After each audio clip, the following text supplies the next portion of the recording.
Ke bawah Duli Yang Maha Mulia Paduka Seri Baginda Sultan Haji Hassan Al-Bolkiah Muizzaddin Wad Daulah, Ibni Almarhum Sultan Haji Omar Ali Saifuddin Saadul Kariwaddin, Sultan dan Yang di-Pertuan Negara Brunei Darussalam, berangkat tiba di Kigali, Republik Rwanda bagi menghadiri mesyuarat Ketua-Ketua Kerajaan Commonwealth COGM ke-26 yang akan berlangsung pada 24 dan 25 Jun 2022. Berangkat mengiringi ke bawah Duli Yang Maha Mulia Paduka Seri Baginda Sultan dan Yang di-Pertuan Negara Brunei Darussalam ialah Duli Yang Teramat Mulia Paduka Seri Pangeran Muda Abdul Matin.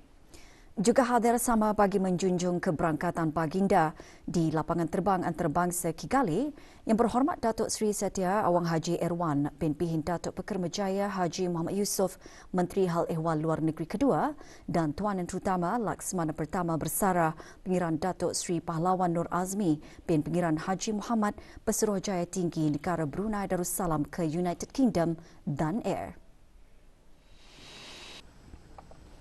Hadir bagi menjunjung ke bawah Duli Yang Maha Mulia Paduka Seri Baginda Sultan dan Yang di-Pertuan Negara Brunei Darussalam semasa keberangkatan tiba ialah The Honourable Dr. Vincent Biruta, Minister of Foreign Affairs and International Cooperation, Republic of Rwanda. Semasa keberangkatan di Kigali, ke bawah Duli Yang Maha Mulia juga dijangka akan menghadiri majlis resepsi rasmi dan santap negara yang dihoskan oleh Tuan Yang Terutama Paul Kagame, Presiden Republik Rwanda, dan majlis santap malam yang akan dihoskan oleh His Royal Highness Prince Charles, the Prince of Wales.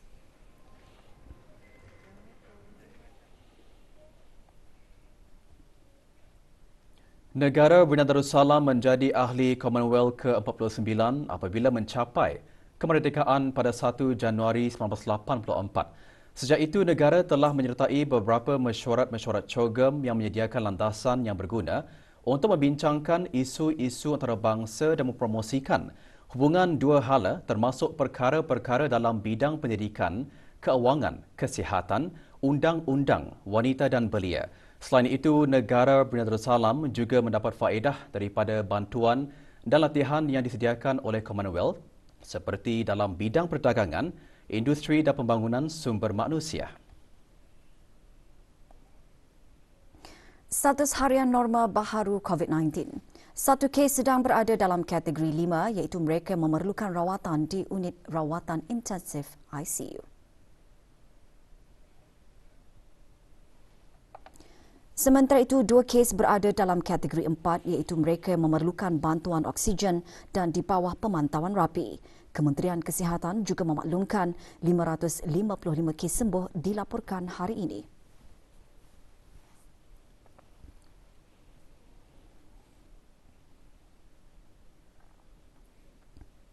Manakala jumlah keseluruhan pemberian vaksin dos kedua bagi kanak-kanak berumur 5 hingga 11 tahun ialah 72.6% dan liputan bagi rakyat dan penduduk negara ini yang telah mendapatkan 3 dos vaksin adalah 72.5%.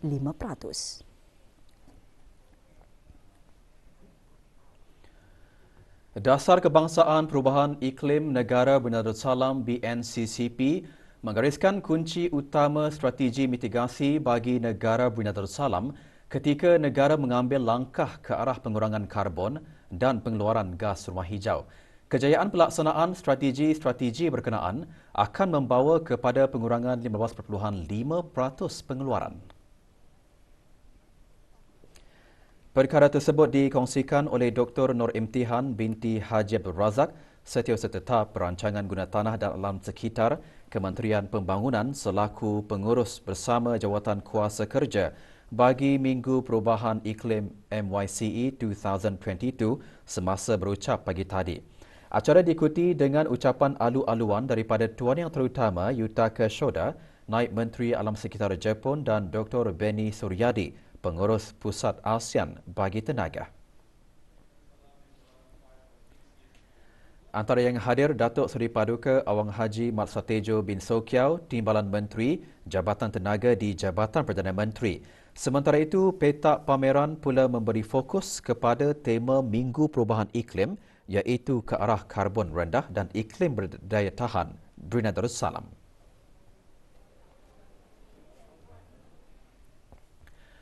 Minggu Tindakan Iklim sempena persidangan dan pameran pertengahan tahun Brunei MYCE 2022 diteruskan lagi hari ini untuk hari kedua.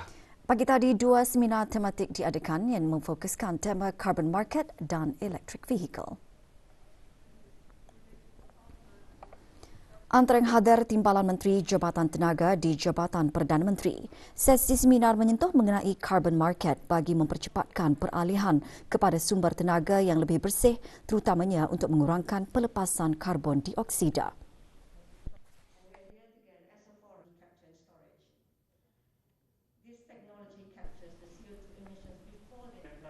Sementara itu, sesi kedua seminar pula membawakan tajuk Electric Vehicle. Seminar tersebut menekankan terdapat kajian menunjukkan bahawa pelepasan gas rumah hijau yang dicampur dengan baik telah menyumbang kepada pemanasan sebanyak 1.5 darjah Celsius dan salah satu sumbernya adalah daripada pengangkutan darat.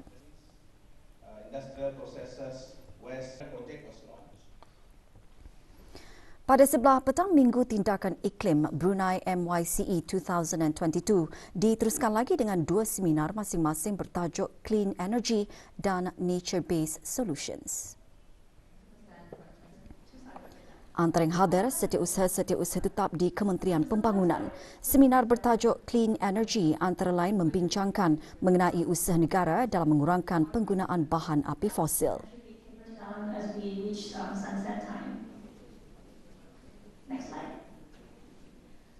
Sementara itu, seminar bertajuk Nature-Based Solution meliputi pilihan-pilihan penyelesaian berasaskan semula jadi dan bagaimana ia menyumbang kesan perubahan di negara ini.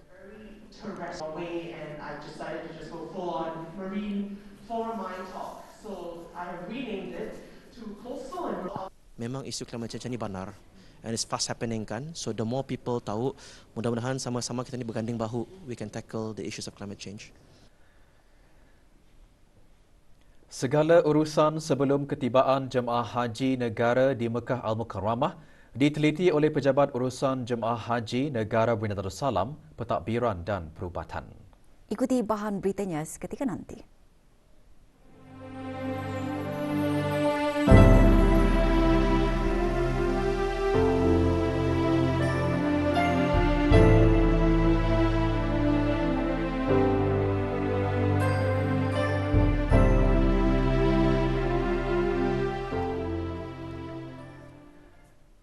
Pameran Minggu Tindakan Iklim sempena Brunei MYCE 2022 memfokuskan tema ke arah karbon rendah dan iklim berdaya tahan Brunei Darussalam.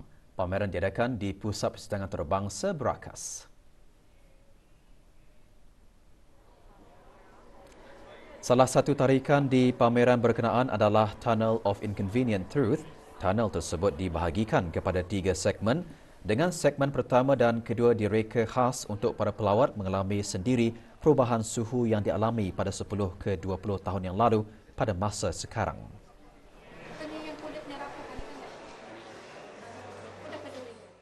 Segmen ketiga tu kan, di mana jika kita tidak bertindak sekarang, temperature kita akan menyecah kepada plus 4 degree Celsius. Dan kami memberikan satu temperature yang tidak selesa, kepada manusia, kepada binatang dan juga kepada tumbuh-tumbuhan. Sementara itu, beberapa buah syarikat mempamerkan aplikasi dan aktiviti berhubung usaha menangani perubahan iklim. Atmosphere app is to track our carbon footprint, and it's a tree planting app. Since 2000, we lost about 4% of the forest in Brunei Darussalam. So, as of 2020, Brunei Darussalam is already a net zero carbon sink. We are showcasing both our operational activities for energy efficiency and showing how BGC can be going for the low carbon punya resilient, sustainable. This is our initiative. We have a greener solution lah. For example, we did an annual beach cleanup. We also do tree planting. Yeah, even the hybrid work from home we still do it, and it did help in terms of kilowatt of office current lah. Yeah. 21 belia dilantik sebagai jawatan kuasa tertinggi kumpulan belia dan belia wanis Masjid Negara bagi sesi 2022 hingga 2024. Sehubungan itu, pagi tadi diadakan majlis penyampaian surat lantikan yang berlangsung di Jami' Asri Hasan Al-Bolkiah, Kampung Kiarung. Penyampaiannya disempurnakan oleh Awang Haji Muhammad Rosli bin Haji Awang Ibrahim, Setiausaha Tetap Kementerian Hal Ehwal Ugama. Majlis diselajurkan dengan penyerahan surat lantikan kepada 7 mentor yang terdiri daripada mantan-mantan ketua atau ahli kumpulan belia dan belia wanis masjid. Jabatan Hal Ehwal Masjid melalui unit belia di bawah bahagian imarah bertanggungjawab dalam pentadbiran dan pengurusan kumpulan belia dan belia wanis masjid di seluruh negara dengan keahlian yang semakin bertambah dari tahun ke tahun.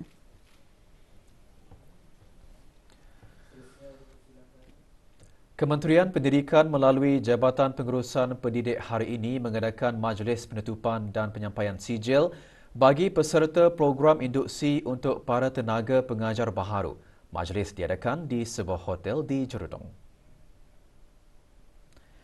55 peserta program serta penyampai taklimat dan fasilitator menerima cenderahati dan sijil penghargaan yang disempurnakan oleh Dr. Syamsiah Zuraini Kencenawati binti Haji Tajuddin, Setiausaha Tetap Pendidikan Teras Kementerian Pendidikan.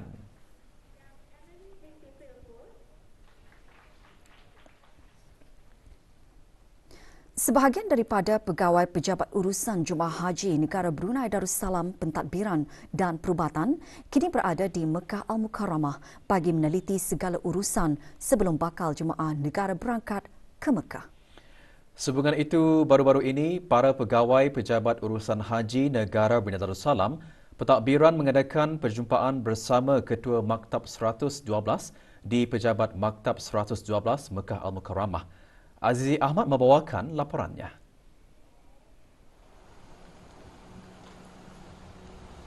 Mengetuai rombongan, Awang Haji Abdullah bin Haji Muhammad, Pengarah Urusan Haji Kementerian Hal Ehwal Ugama selaku Ketua Pejabat Urusan Jemaah Haji Negara Brunei Darussalam Pentadbiran di Arab Saudi bagi musim haji 1443 Hijrah 2022 Masihi. Mengalulukan rombongan Ali Bondakji, Ketua Maktab 112.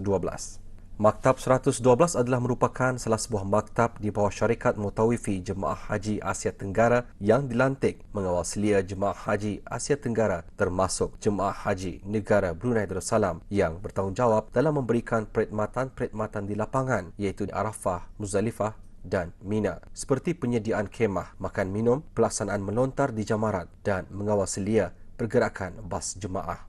Jemaah Haji Negara Brunei Darussalam akan mengikuti perkhidmatan pakej VVIP Arafah Mina di bawah pengendalian Maktab 112 yang sama seperti pada musim-musim haji yang lalu. Dalam perbincangan, Ali Bondakji, Ketua Maktab 112 yang baru dilantik bagi musim haji 1443 Hijrah 2022 Masihi telah menyatakan bahawa Maktab 112 akan memberikan perkhidmatan yang terbaik kepada para jemaah haji di bawah tanggungan Maktab 112 termasuk Jemaah Negara Brunei Darussalam. Ketua Maktab 112 juga menyatakan pihaknya akan memastikan kelancaran dan kesempurnaan perkhidmatan yang akan diberikan sepanjang jemaah berada di Arafah, Muzdalifah dan Mina.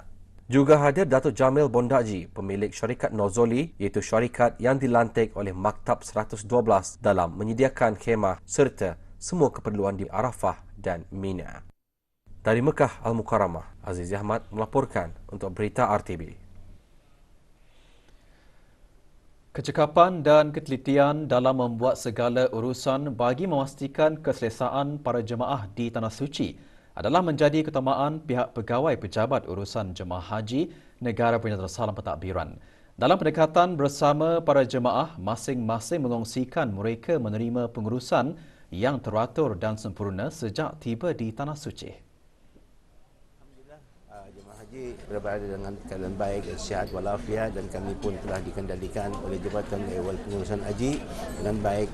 Kami datang sampai ke kota Madinah di airport atau terbangan terbang itu semuanya berjalan baik dengan baik dan lancar. Berterima kasih kepada layanan-layanan pegawai-pegawai dan kaki tangan Jabatan Urusan Haji semuanya berjalan lancar, disambut oleh pegawai-pegawai urusan haji yang berada di Kota Madinah lebih awal.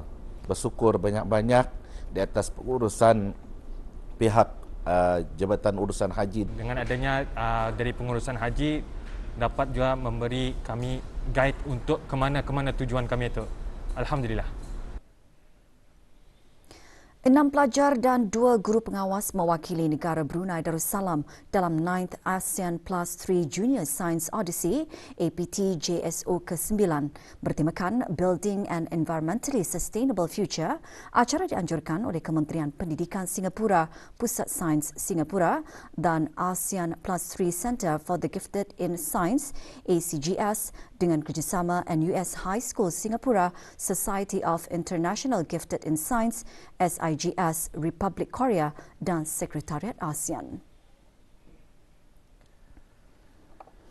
Tahun ini, pasukan Brunei A dan B memenangi pingat gangsa dalam The Science Process Skills Challenge.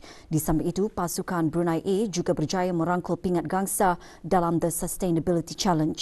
Manakala bagi pembentangan projek kumpulan antara disiplin pula, Dayang Alisha Syarani binti Ali Mashrul dan Dayang Sofia binti Haji Muhammad Yani memenangi pingat perak dan Dayang Syarah Rafiqah binti Syarimin Hairul mendapat pingat gangsa.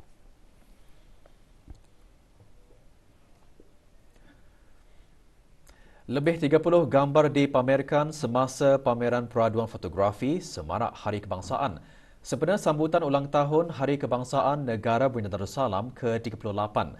Pameran yang diadakan di Perpustakaan Dewan Bahasa dan Pustaka Daerah Tutong itu dibukakan bagi kunjungan orang ramai sehingga 4 Julai depan.